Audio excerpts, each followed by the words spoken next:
When the Citroen DS line was announced, people suspected a cynical rebadging exercise.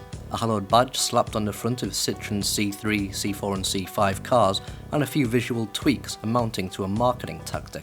It's fair to say that the Citroen DS3 changed a lot of minds, picking up numerous awards and selling strongly, as well as restoring some sexy sheen to the Citroen brand.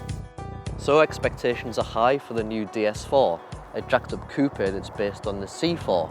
It's on sale this summer. But what to make of it? It looks pretty good in the current age of super mini SUVs like the Duke and coupe SUVs like the Range Rover Evoque. And some really interesting styling features here. There's 19-inch alloys which look really good on Michelin Pilot Sport tyres here. They really fill out these absurdly flared wheel arches. There's some really nice coupe lines as well. But by the time you get to the front, it's all looking a little bit Citroen C4.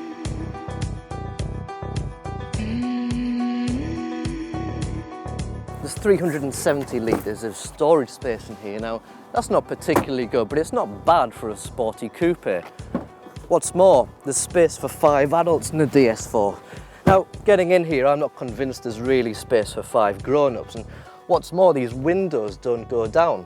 It's a clear case of style overriding practicality. Is that such a bad thing though? When interiors are as smart and well put together as this, I'm not sure it is. And I think Citroen has pulled it off again with the DS4. There's a usual mix of intriguing design features in the DS4. I want to talk you through a few of them now that have caught my eye. There's a usual armrest here, and as usual, it doubles up as something to put your mobile phone into. But it also adjusts like this, so you can rest your arm on it when you're cruising down the motorway. There's a drinks holder here, which is a good idea. Everyone likes to drink when they're driving.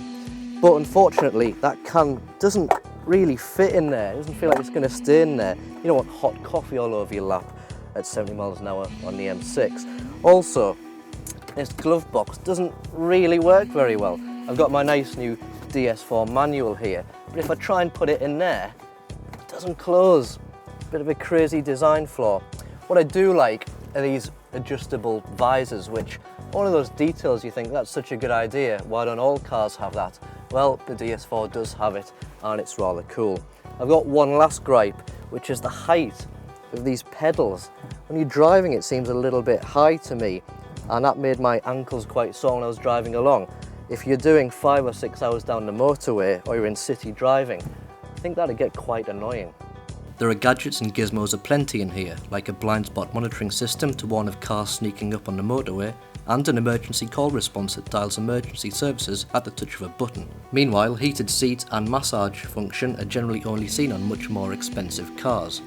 Citroen promises a dynamic ride on the DS4, something that wasn't really evident on the C4, which was very soft, albeit quite comfortable. This one's quite a lot firmer, and while that does mean that the ride comfort isn't quite as good, it means that it corners and handles much better. The feedback through the steering wheel is much better too. It corners particularly well for a tall, jacked-up car. There are several good petrol and diesel engines. If the DS3 is anything to go by, then the THP turbo petrol engines will be the best. This one's got 200 brake horsepower and it's a lot of torque and power. There are also economical diesel engines though, which will return a good mix of real good performance in the mid-range and really good fuel economy and low CO2 as well. Prices for the DS4 range start at about £18,500 and go up to around 25 for top spec with the biggest engines. That might seem a bit steep for a car like this, but when you take into account the quality of the engine you get, the quality of the interior with leather sports bucket seats, all the various gizmos and kit on it, I think that's a bit of a steal actually. My advice would be not to think of the DS4 as a coupe at all, but to think of it as a cooler, sexier, definitely more fun version of the Citroen C4. You won't go too far wrong that way.